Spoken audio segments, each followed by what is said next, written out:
He once swore to God that he would never take a life again, seeking only a simple and peaceful existence. He is the legendary hunter, William Tell.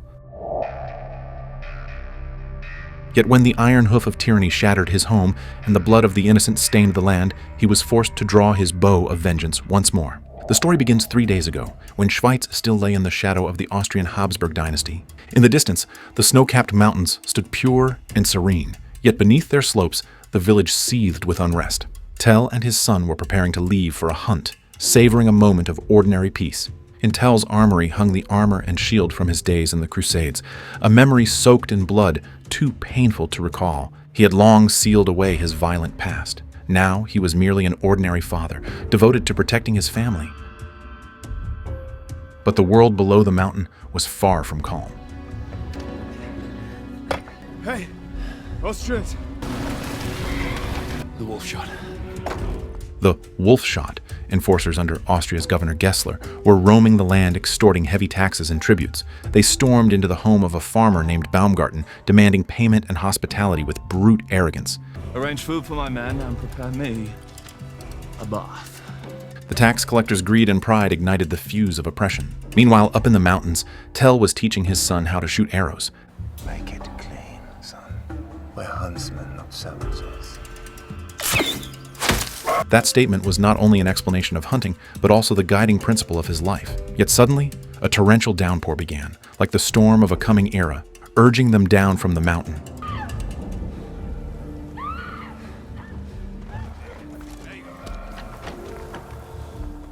When Baumgarten returned home, he found his wife brutally violated and murdered.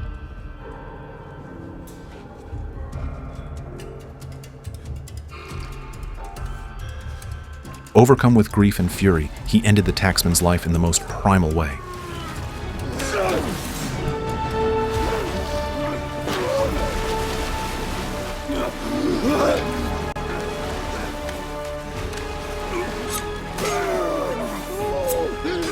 Blood and tears mingled. Thus began the rebellion of an ordinary farmer. Baumgarten, now a fugitive, began his desperate flight, with the wolf shot in relentless pursuit, determined to capture him.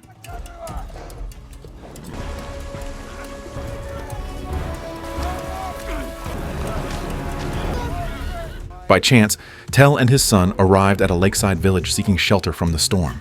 The lake was churning violently, fishermen struggling to drag their boats ashore. At that moment, a blood-soaked Baumgarten rushed before them, begging desperately for help. When Tell learned that the pursuers were the wolf shot, and that Baumgarten had killed the taxman in vengeance for his wife, a moral judgment was laid before him. Tell knew that if he chose to save him, he would be openly defying tyranny, placing his own family in grave danger. But if he did nothing, he would be turning his back on justice, watching a righteous avenger die, helplessly. As a father, as a husband, the villagers' pleas and Baumgarten's desperate cries deeply moved him. His son's fear made him hesitate. Yet the distant sound of the pursuers' hooves and the palpable terror of the villagers made it impossible for him to stand idle. Deep within, a voice cried out, igniting the long-buried fire in Tell's soul.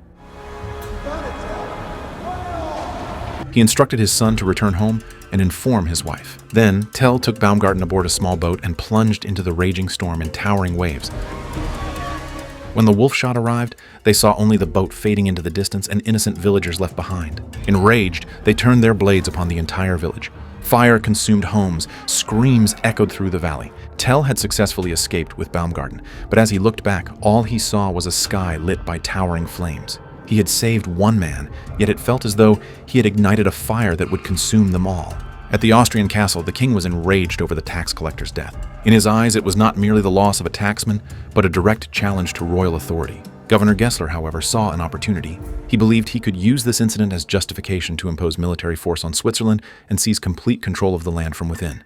We must control it and dominate the Swiss from within. Tell reunited with his wife Suna at their designated meeting place. When Suna saw that he had risked his life for a stranger, she felt both worried and helpless. She called him a foolish hero, someone who had disrupted their peaceful life. I must see him safe. A hero and a fool. Yet her eyes were filled with love and support for Tell. Tell decided to take Baumgarten to seek refuge with a noble friend, a comrade in arms from their days fighting in the Holy Land. Meanwhile, Governor Gessler was attempting to charm Princess Bertha, the king's niece who carried Schweiz's blood. Bertha deeply despised Gessler's brutality and Austria's oppressive rule, openly declaring that the king had lost the people's hearts. Yet the king insisted on marrying her off to Gessler to strengthen Austrian control. Back in Schweiz, another drama of loyalty and betrayal was unfolding. The young nobleman Rudens, seeking personal advancement, was preparing to pledge allegiance to the Austrian king. His uncle, the venerable Count Attinghausen, tried to awaken his conscience with stories of family tradition and the people's suffering. The old count recalled the days when he labored and fought alongside the people, lamenting that he was now but a flickering candle in the wind. He hoped Rudens would inherit his legacy and stand with the people. But blinded by ambition and greed, Rudens turned a blind eye to his people's suffering. He believed aligning with powerful Austria was the wise choice, mocking his uncle as merely a tribal chieftain of shepherds. Disappointment and sorrow filled the old count's eyes. The nobleman Tell intended to visit was none other than his old comrade, Stauffacher. Upon learning of Baumgarten's story, Gertrude expressed her admiration for him. Gertrude, Stauffacher's wife, was a woman of wisdom and courage who firmly believed they must fight for their nation. Facing her husband's concerns about the cost of war, she remained unafraid.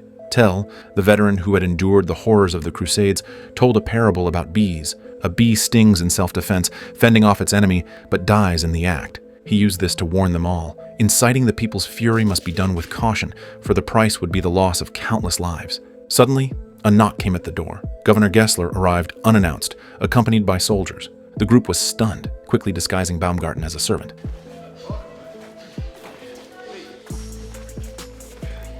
Gessler claimed to be searching for the murderer, but in truth, he was testing and intimidating them. He noticed Tell's crossbow, his words laced with scrutiny and oppression.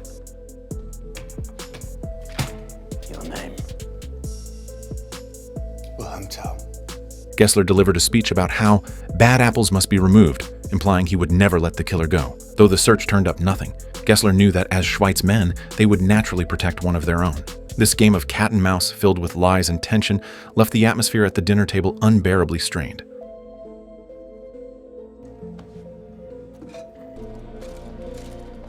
After leaving, Gessler ordered his men to keep close watch on Tell and began planning a harsh punishment to make an example of the defiant Schweiz people. Meanwhile, Gertrude resolved to unite the cantons in resistance. She declared they needed a sponsor to gain an audience with the key figure, Pastor First. Though Tell harbored doubts about war, he ultimately agreed to lead them there. He knew that once this step was taken, there would be no turning back. At the Austrian court, the young Rudens formally swore allegiance to the king. He was met with thunderous applause, yet in doing so, he had completely betrayed his own people. Princess Bertha loved him, yet also grieved for him. She did not wish her beloved to become a coward who bowed in submission. The king and Gessler, however, secretly plotted to use Rudens and Bertha's relationship to better control the Schweiz nobility. They ordered Bertha to feign affection for Rudens, setting in motion a false romance rife with political manipulation. On the road to Altdorf, Tell and his companions witnessed another atrocity.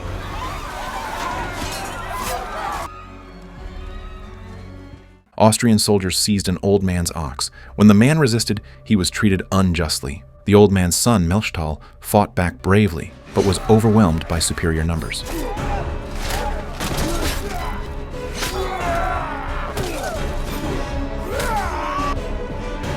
Tell and the others watched from the shadows, bearing silent witness to the horror. You go before it's too late.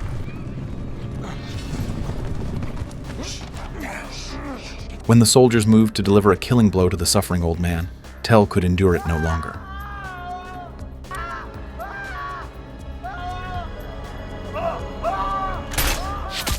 He drew his bowstring, and a precise arrow struck down the aggressor, triggering an ambush battle deep in the forest.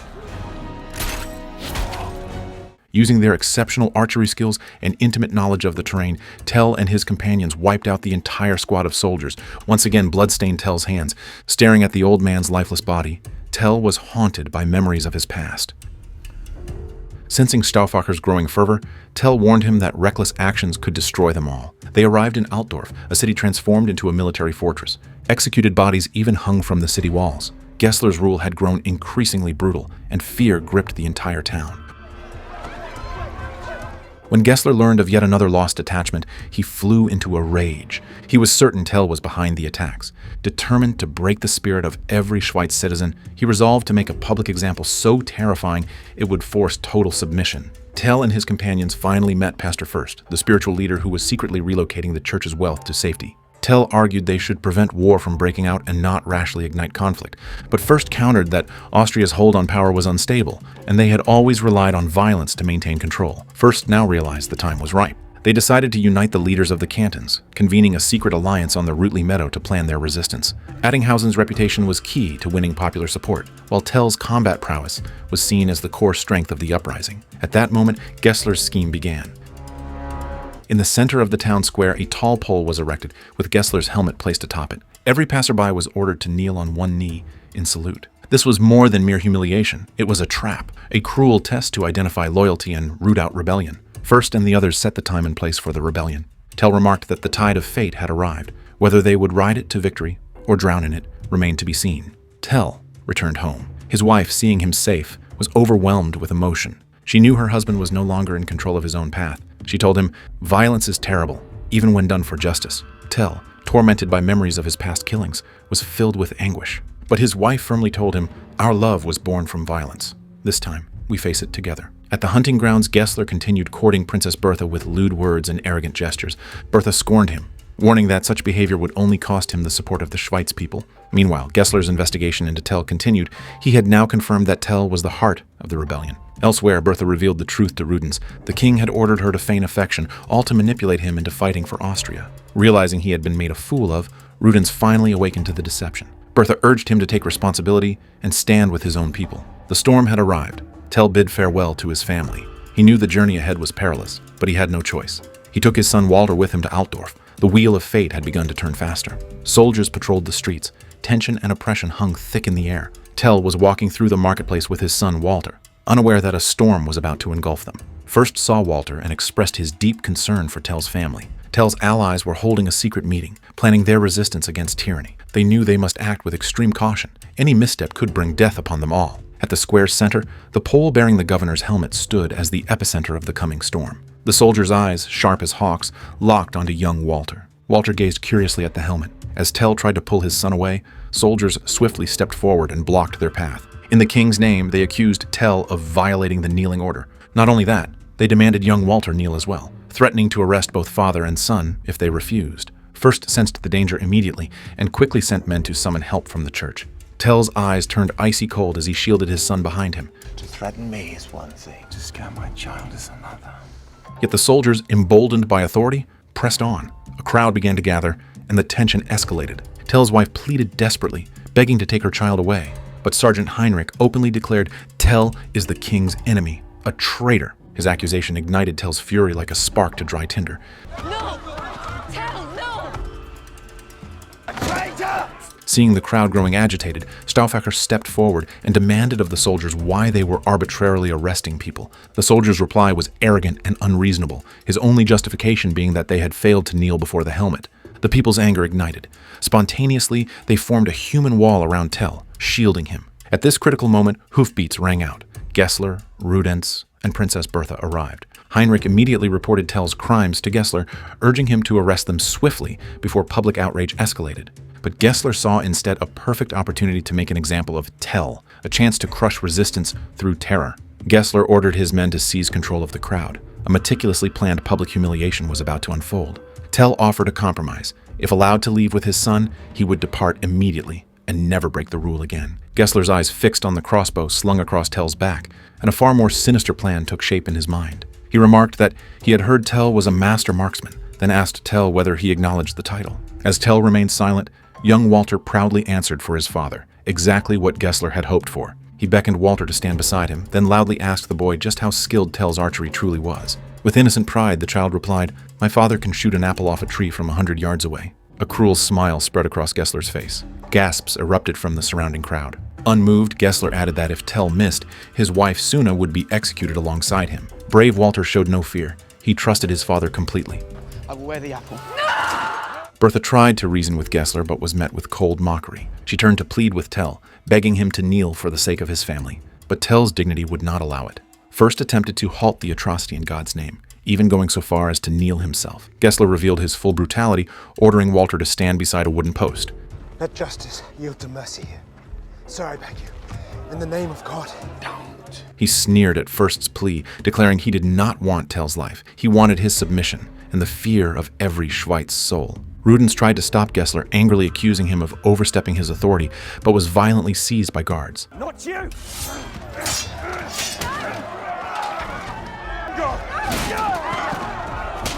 Sergeant Heinrich was about to execute Rudens when Gessler stopped him. Baumgarten, knowing all this stemmed from his own actions, bravely stepped out from the crowd. Gessler realized he could not afford to let Baumgarten continue weakening his forces. In one swift motion, he drew his sword and plunged it into Baumgarten's throat. Tell broke down, roaring angrily.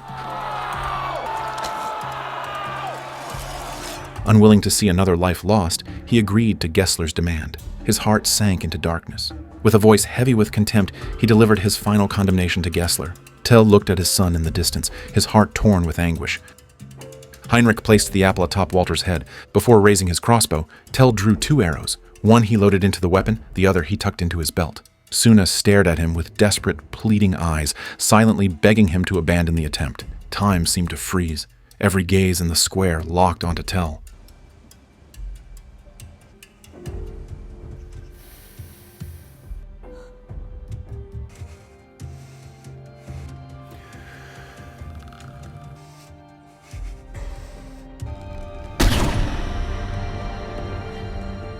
The bolt flew, piercing the apple with perfect precision.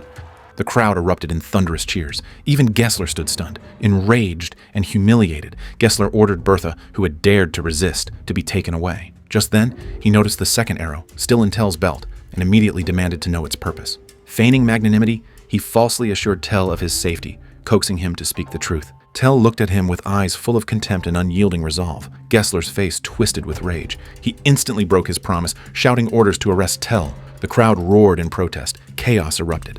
In the turmoil, Tell was dragged away and thrown into a prison wagon. In the chaos, First rescued Rudens and instructed him to return to his uncle to gather an army.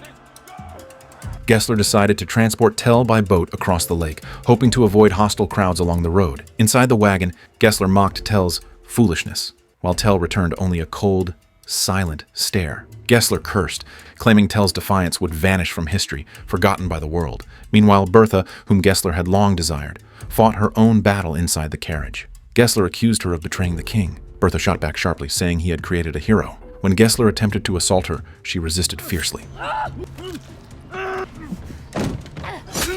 Elsewhere, Rudens raced back to his family's castle on horseback, only to find his uncle Attinghausen near death. In his final moments, the old count imparted his wisdom, awakening Rudens' conscience. Rudens vowed to fight for his family's honor and his nation's freedom. With peace in his heart, Attinghausen closed his eyes, passing the torch of liberty to his nephew. Rudens inherited his uncle's legacy, swearing before all present to fight the oppressors to the end.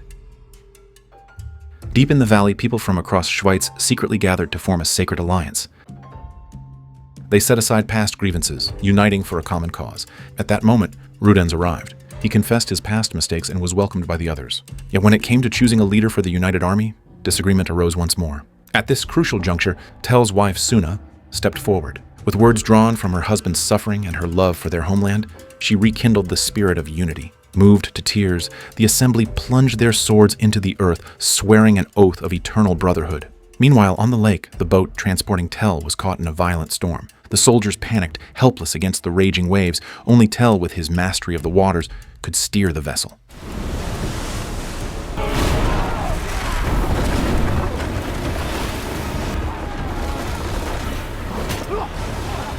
Trapped below deck, Bertha pried open the cabin door.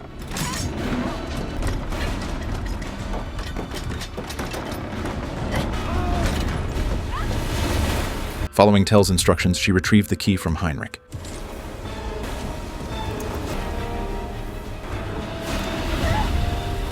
In the chaos, she freed Tell from his chains. Together, they overpowered and defeated the soldiers aboard.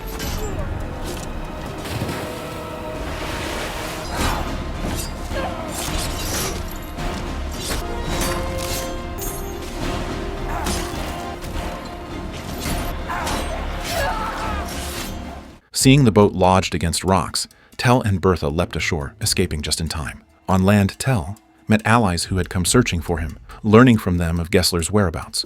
Determined to hunt down the tyrant, he set off alone, this time with Bertha guiding him. Meanwhile, the barely escaped Gessler flew into a rage upon hearing of Tell's escape. Even more infuriating, Bertha was missing too. Heinrich told Gessler that Tell would ambush him in Küsnacht, but at that moment, Gessler did not believe him. Heinrich brought the two men standing behind him forward and presented them to Gessler. Now convinced, Gessler decided to use himself as bait, setting a vast trap to capture Tell alive. Elsewhere, the rebels devised a new strategy. They would send a female commando unit to infiltrate Serene Castle during the Harvest Festival, blending in with the celebration to seize the fortress from within. However, the plan had already been leaked to Gessler by a traitor.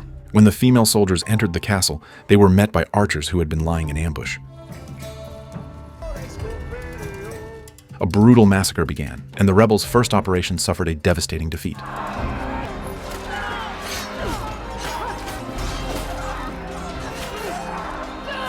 Meanwhile, in Küsnacht, Tell realized he had walked into a trap. Remaining calm, he repositioned himself, searching for the perfect shot.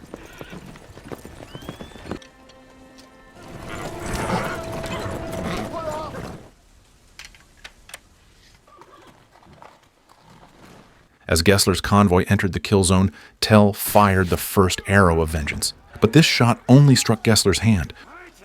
A deadly game of hunter and hunted erupted in the forest. Using his masterful archery and intimate knowledge of the terrain, Tell evaded and engaged his enemies.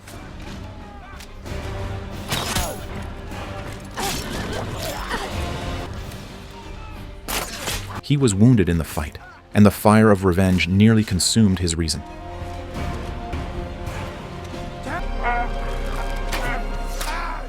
Bertha reminded him that anger weakens strength, and that true battle is fought for home and people. At the same time, news of the failed uprising arrived, plunging Tell and his allies into profound grief. Gertrude had fallen in the battle.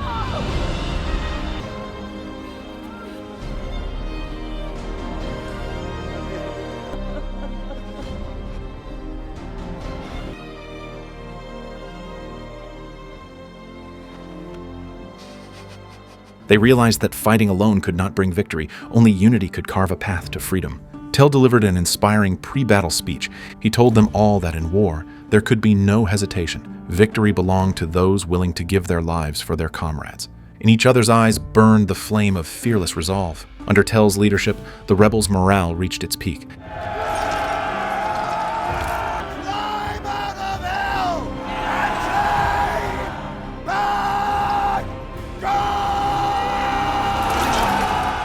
At that moment, Austria's reinforcements were already approaching the city. Bertha risked her life to confront the king, attempting to stop the slaughter, but was branded a traitor and sentenced to death. Fortunately, Bertha's cousin Leopold secretly released her. She entered the king's chamber and killed him with a dagger.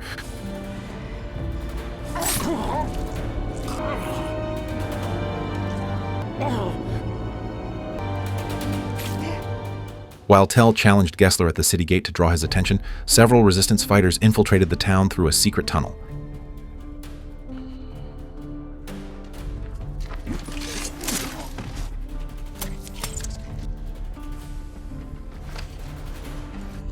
Gessler had bound innocent townspeople to the city walls as human shields. He raged that if the rebels fired even one arrow, he would slaughter the entire city, taking everyone down with him. Tell knew a frontal assault was impossible. He struck a bargain with Gessler. If the people were released at dawn, he would let Gessler go. The next morning, Melchthal climbed the wall and silently eliminated the guards. Upon the signal, the rebels hidden at the gate unleashed a barrage of arrows into the city.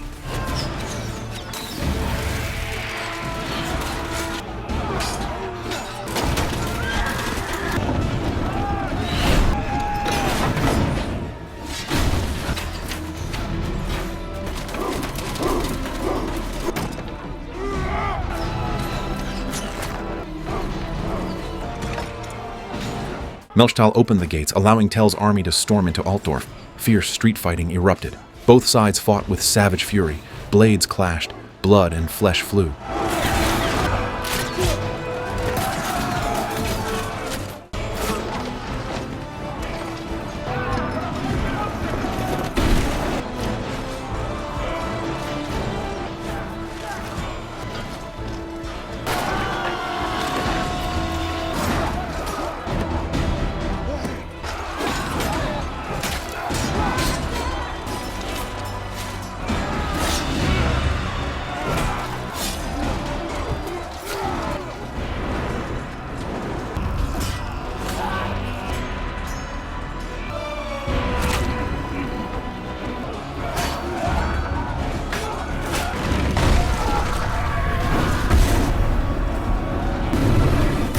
Rudens led from the front, fighting with unmatched bravery. He engaged Gessler in a duel.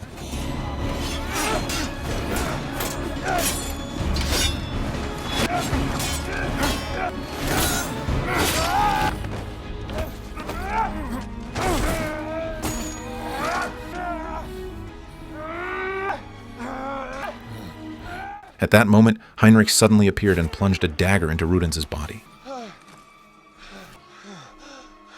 Stauffacher spotted Gessler and was about to fire his crossbow when he heard Walter's cry for help.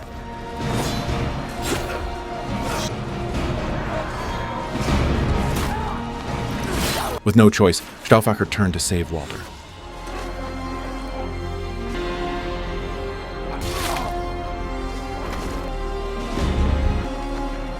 Tell searched frantically through the city for his son.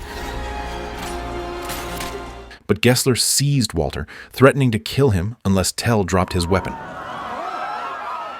Once again, Tell faced an impossible choice. He could not aim his crossbow at his own son. Just as Gessler believed victory was his, news arrived of the king's death. Austria's army began to retreat. The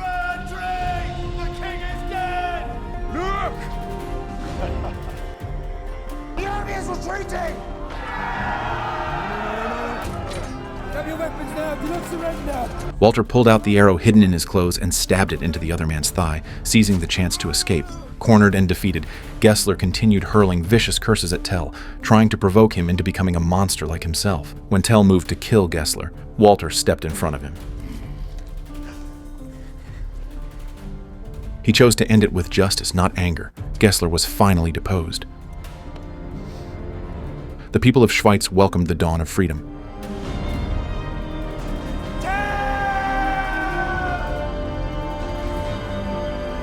Yet, the wounds of war remained unhealed. The fallen heroes were buried, and the survivors still wondered when this bloody war would truly end.